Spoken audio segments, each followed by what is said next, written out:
Teve um amigo que chegou uma vez na minha pessoa aqui e veio falar assim, cara, tudo é sexo. Que aí você falou isso da mente. Tudo é sexo mesmo? Freud puxa essa história, sim. né? Que fala que o sexo já começa ali no momento que você é embrião, né? Então, assim, a gente já tem isso. É uma afirmação freudiana, né? Mas as pessoas, elas não entendem que tudo é sexo. Mas eu acredito muito nisso aí. Então, a sua fala, a sua postura, a sua vestimenta, o seu perfume, o seu carro, o seu relógio, você, a sua essência, a sua espiritualidade, a sua religião, tudo é sexo? Eu acredito que sim, isso tem muito a ver com o ser humano, só que o ser humano ainda não entendeu, né? Porque igual, quando você pensa no corpo, o corpo é totalmente sensorial, né? Você comer, você mastigar, então, quando você vai fazer uma análise com algumas pessoas, você acaba voltando sempre para algum trauma, não é, Rosana? Exato. Então, você vai pegar uma pessoa, a pessoa, ela é desse jeito, tem esse comportamento, tal, por que desenvolveu isso, quando que começou, quando você vai buscar lá atrás, é alguma coisa, sempre é um trauma que tá ligado ali.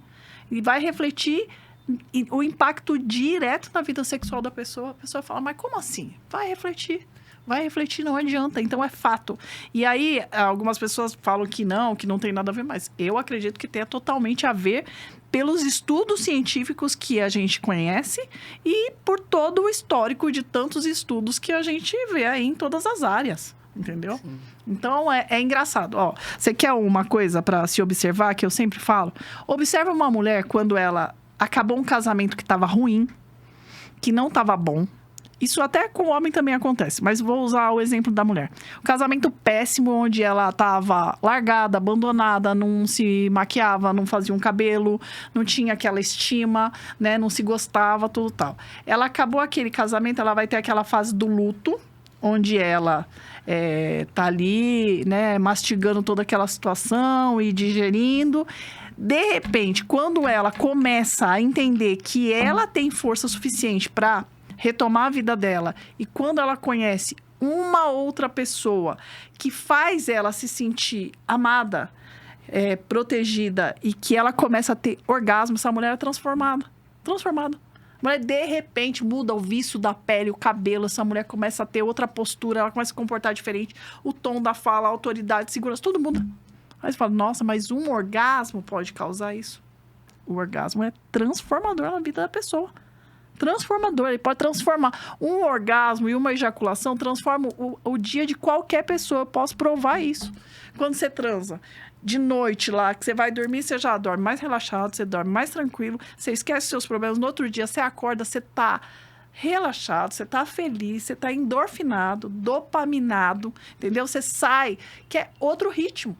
A mulher é a mesma coisa, entendeu? A circulação sanguínea melhora, o batimento cardíaco aumenta, aí vai dormir melhor, o sistema digestivo funciona melhor, toda a parte linfática, tudo, você desincha, libera cortisol, não fica inflamado, é um monte de coisa que mexe. Aí vai, Camila, não tem nada a ver. Tem tudo a ver, tudo a ver. Então, a gente agora vai pra Rô, que eu gostei do que você falou, e a gente vai acrescentar aqui. Você falou do sexo, que é a transa. E aí, a gente fala transa, orgasmo, que tem que chegar no ponto G ali, que é o legal, pra pessoa ficar bem. Porque o homem, ele, né? E a masturbação, a gente vai entrar na masturbação, que são pontos diferentes, então. Sim. E você concorda com o que a gente falou aqui, Rô? Total. Na questão de tudo é sexo? Então, quando esse seu amigo falou tudo é sexo... Quando a gente vai falar, a gente concorda, né, sexo e tal, mas na verdade tudo é sexualidade, né? A sexualidade, ela é um fenômeno biopsicossocial, né? Tanto que a Organização Mundial da Saúde fala super da importância da gente observar, trabalhar, desenvolver a nossa saúde sexual para a nossa saúde física, mental, né, como um todo. Então, a sexualidade é esse fenômeno biopsicossocial. Tudo perpassa pela nossa sexualidade. Você, por exemplo, quando eu acabei de assinar aqui um papel, pergunta se estado civil. Eu não sou casada no papel, então botei solteira, né? Mas perpassou pela minha sexualidade. Qual é o meu estado civil? Que tem a ver com quem eu me relaciono, né? Qual é o seu gênero?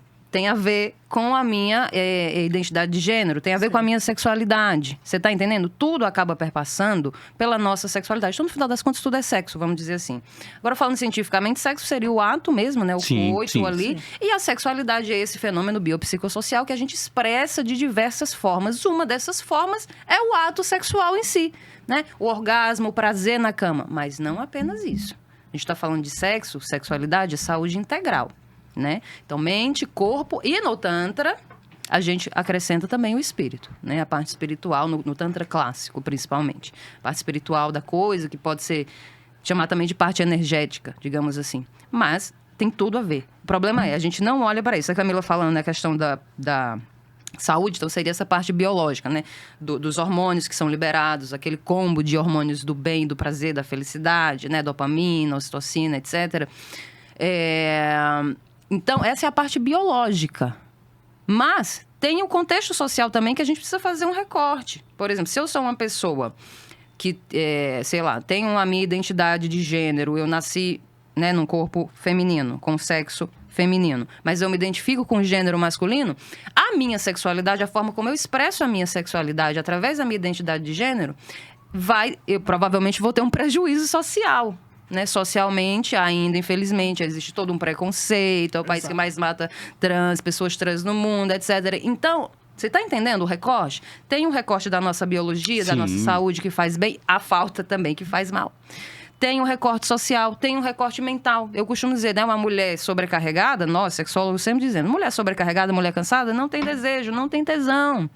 E por que não? Ela está cansada porque ela está sobrecarregada das atividades que nos impuseram, porque a mulher tem que chega em casa, limpa a casa, cuida dos filhos, depois de um dia inteiro de trabalho. Aí ela acha que tem algum problema com o hormônio, na verdade não é. Então, tudo perpassa a nossa sexualidade. A nossa sexualidade atravessa todas as áreas da nossa vida. Então, não há como separar, por exemplo, os problemas do dia a dia, a forma como eu me comporto no mundo, da cama. Uma pessoa ansiosa na vida, no mundo, tende a ser ansiosa também na cama, ter mais ansiedade na cama. E por aí a gente vai, a gente sempre fala, né? Olha como você é na cama e observa o seu dia a dia. Você vai encontrar, você não é a mesma pessoa, você não se separou, né? Você não deixa de ser a pessoa do trabalho. Quando você chega na cama, vira uma chavinha, não, agora eu vou estar aqui presente, consciente, tudo mais. Não, infelizmente os problemas vêm. Se você não tem autoconhecimento. Por isso que sexualidade é sobre autoconhecimento, não é só sobre técnicas. A gente brinca, né? Eu trabalho com a massagem, tudo. Sim. As técnicas para dar mais tesão, para dar um super orgasmo, ótimo, mas isso é a pontinha do iceberg. Se você não adianta saber uma técnica tântrica, por exemplo, não adianta muita coisa se você não se conhecer. Se não tiver conhecimento dos seus gostos, do seu corpo, do seu prazer, das suas dificuldades, se você não fizer um acompanhamento terapêutico, você dá faz uma gracinha, é legal, é gostoso, mas para ir a fundo mesmo, aí só se conhecendo, só fazendo terapia. E aí onde entra a terapia tântrica, por exemplo, né? A gente vai entrar fundo nessa terapia tântrica hoje. É coisa para falar, é coisa. Camila, você, referência no mercado aí, sex shop, CEO, anos 90, era até quase um ato de coragem abrir um sex shop. Nem fale. E uma mulher. E uma mulher. Então, isso que que eu queria saber. Como é que foi essa ideia, esse ato de coragem? O que gritou dentro de você? Olha, eu vou te falar. Nós estamos no mercado tem 27 anos, vai completar. Tá. E desses 27 anos eu já vi de tudo, né? Então, lá no começo, eu me lembro que existiam sex shops que era assim, vinha um cartão escrito assim, sigilo absoluto. A porta era fechada, você tinha que tocar uma campainha para ser atendido. Vinha aquele atendente horroroso te atender, que não passava nada de segurança. Era uma pessoa que era, tipo assim, tenebrosa, entendeu? Eu lembro que uma vez eu toquei a campainha de um sex shop, eu não esqueço disso, até hoje eu comento com meu marido muito isso. Veio um cara, assim, ele veio abotoando a camisa que ele tava dormindo, sabe? Sim. E aí, a gente apertou lá a campainha, ele veio abotoando a camisa assim, oi, boa noite, tudo tal. Eu falei, gente do céu, como que esse homem vai abrir a porta abotoando a camisa com essa cara toda amassada de sono?